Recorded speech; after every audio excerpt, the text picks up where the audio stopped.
Yo, what is going on, YouTube? I am Germ here. Today we're going to be talking about an interesting story coming out of the LEC. We are going to be talking about Team BDS today. Obviously, they are the newest organization in the LEC, and so far things are not going so well. This team was not super good in the spring, but they were like kind of interesting. They had a lot of young, exciting talent. They had some prospects that kind of impressed some people, and it was like, hey, BDS isn't good, but maybe they have something, maybe they have a future that they're building towards at least. But a lot of that has gone out the window in summer, where BDS has been bad. And not only have they been just bad in general, they have maybe been historically bad. You can see right now they are 1-9. They are getting rolled in most of their losses, and people are now saying, hey, is this team one of the worst LEC teams ever? Is this team historically bad? And it's absolutely possible, and that's kind of crazy considering we have seen some pretty terrible teams throughout the LEC's history. At certain points, there have been some really, really bad bottom-tier teams. I don't think BDS is the worst ever, but just even being in that conversation is obviously not a great thing. Like I said, when you are the newest organization in the LEC, you're at a time where you need to grow. You need to build up a fan base. You need to bring people into your organization. You need to get eyeballs on your team and people to watch your team and be like, hey, this is a team that I'm not super familiar with. I don't know a ton about them, but I'm willing to see more. I'm willing to hear more. Maybe I can be a fan of this team, because that's the only way you're going to make money, merch, sponsors, all that stuff. And like I said, so far, this is not going well. I don't think anyone has watched Summer 2022 BDS if they weren't already a fan of the organization or the team or Grabs or one of the players or whatever for whatever reason and been like, hey, I'm a fan of Team BDS right now. That's just not happening right now. They are playing so terribly. They had some drama in the spring where once they weren't good, once they, were pretty likely to miss the playoffs or all but guaranteed to miss the playoffs, there was some motivation issues. There were players like giving up, not motivated, not taking scrims and practice and stuff seriously. I know a lot of players, and I think Grabs, the coaching staff, vented their frustrations of hey guys, I've never seen stuff like this before. Our team is just rolling over, dying, giving up, quitting. And that's not good, because again, they had a team of young players who had not proven much of anything in their LEC careers. These are guys who need to continue to get better over the next couple splits, the next couple years. And if after one bad split, one down split, which was expected, if you have a young, inexperienced team, you're expected to do poorly. You're expected to not make the playoffs. The LEC is a strong league. It's a deep league. You haven't done anything before. It's not going to be easy. So if at the first sign of adversity, they start giving up, they start quitting, they start rolling over and dying, that's not good, because in a long career, you're going to face tons of adversity. Now, hey, they're young players, they're young people. People do stupid stuff. People make mistakes, but then you got to learn from them. You got to bounce back from them. And that's why you have a veteran coaching staff. That's why you have a big coaching staff there. A guy like Grabs and Duffman and all these guys that are there with him to navigate through these situations, to coach these players, to coach these young men and show them, what's going on, not only in game, but out of game, and what the LEC is like, and what how hard it is to win in the LEC, but how the big payoff that is there and all that stuff. And obviously that's not what happened. And I think in some ways Grabs maybe relearned. Obviously he's coached some younger, more inexperienced teams before, but after going through his tenure with G2, maybe he's now learning once again that, hey, this is hard. Going with a younger, inexperienced lineup is difficult. And it got us to some of these interesting tweets today that I wanted to cover. I tweeted out after G2 beat Astralis on the back door. I said, hey, today we learned G2 is better than Astralis, but they might not be better than anyone else. G2 has been really struggling as of late, but they did get a kind of wacky win against Astralis. And then this guy said, hey, we also learned that BDS lineup might not make the LFL playoffs. And I said, pretty much, LMAO. And this guy replied to me a tweet from Syncroft, which I did not see, him replying to I Will Dominate. I Will Dominate was on the same wave here. He said, at this point, I don't know if BDS could even be top 5 in the LFL. The LFL is the French European Regional League where Team BDS Academy plays, and there have also been some people out there saying, hey, Team BDS Academy might be better than this Team BDS team right now. I think BDS Academy, I have it right here, is 4th in the LFL, so hey, if BDS is worse than BDS Academy, then yeah, it's possible they wouldn't finish top 5. I think they probably would, though. I assume they're probably better than their Academy team, but it's close. I don't know. The Academy team has some talent.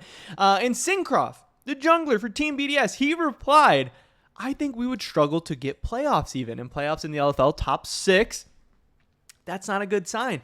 This is just not good. If I'm a team, this is probably not something, I mean, one, just in general, something I probably wouldn't want one of my players tweeting out. But if you get to the point where a player's actually tweeting out this, Syncroft's joking, he's trolling, he's memeing a little bit, but it's not totally off the mark. Again, some people are really, really saying this. This just shows how bad things are at BDS right now. We also had this from Grabs. Grabs said, told myself last week I'd have a more positive outlook, but this game was an even rougher one, obviously after losing to SK. Draft diff, giving Gilius, Jarvan, GG well played. And then some people are replying like, hey guys, your drafts haven't even been that bad. Your players just suck. Some people saying the draft sucks. Some people are blaming Grab. Some people are blaming the players. Some people are blaming everybody over at BDS. I don't really know, but I know, yeah, there's a heck of a lot going wrong. If you start to look at all the different players, you have in the top lane Aggressivu, who is coming in replacing Adam, who he didn't have a great spring split. He's had a history of attitude issues and drama and controversy and all this stuff. And he maybe was one of the players that was affected by some of the motivation issues and the burnout and the giving up and the trolling and all that stuff. Adam's a guy who was just at Worlds a year ago at this time. You know, he was making a playoff run with Fnatic. He was knocking out G2. He was solo killing Wonder on Darius. Now all of a sudden he's finding himself on a team that can't even make playoffs. I'm sure that was frustrating, but Aggressivu has come in and he has not been that great. He is last in the LEC in KDA. He only has 9 games on here, but he's played 10 games. I don't know, the stats haven't updated or whatever, but assume that his stats are pretty similar.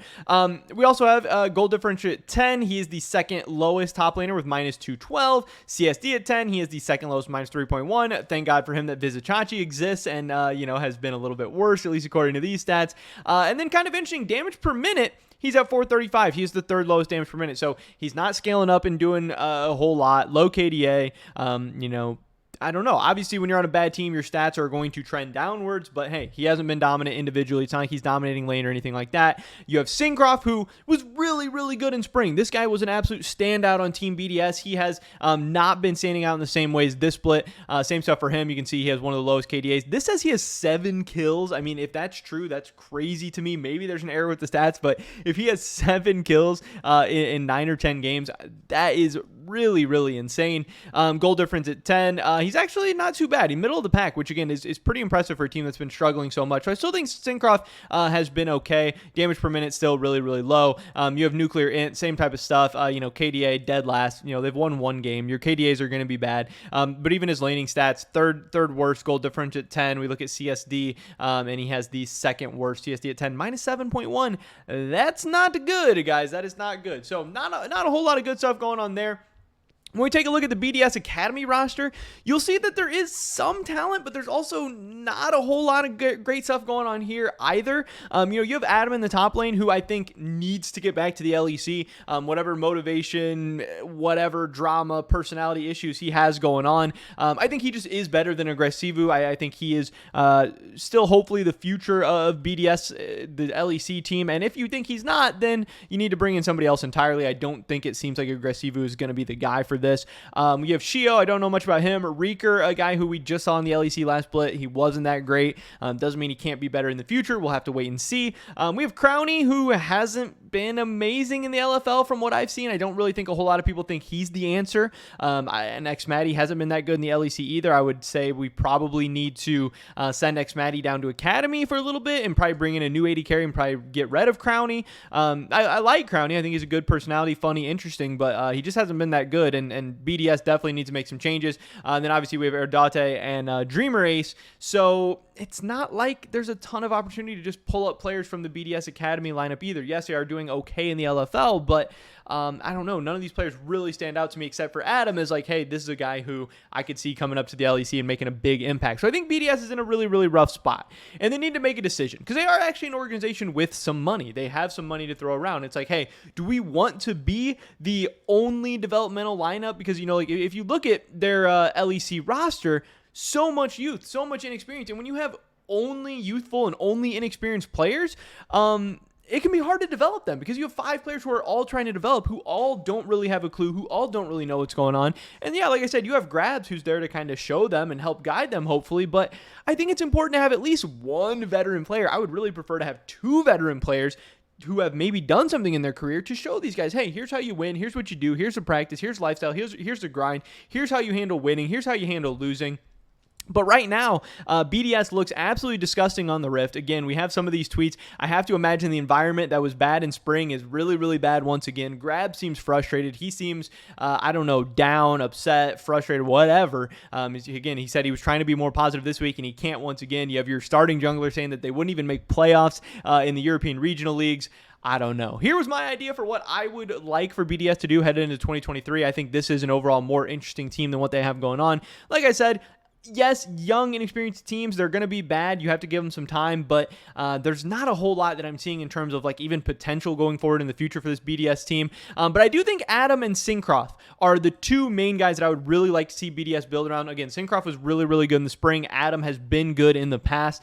I would like to see them go out and grab Nukeduck in the mid lane. This is assuming that XL goes for VTO and Nukeduck needs a home. I think Nukeduck coming into a team like this would be really, really awesome. I think Jack Spectra is a guy that I would really like to see them grab in the AD carry position. I think Advian could potentially be a big pickup for them as well. I think this would allow them to build around some of the resources they already have, bring in a veteran, and then grab some new, more exciting resources as well for some of the guys who haven't necessarily panned out. And then if you want to go more experimental in your academy, you like Erdate, you like Xmatty, you like some of these players, you like Aggressivu, have them grind more in academy, maybe scrim your LEC in your academy team more often, have them really get competitive and really start pushing these players if motivation and all that stuff is an issue.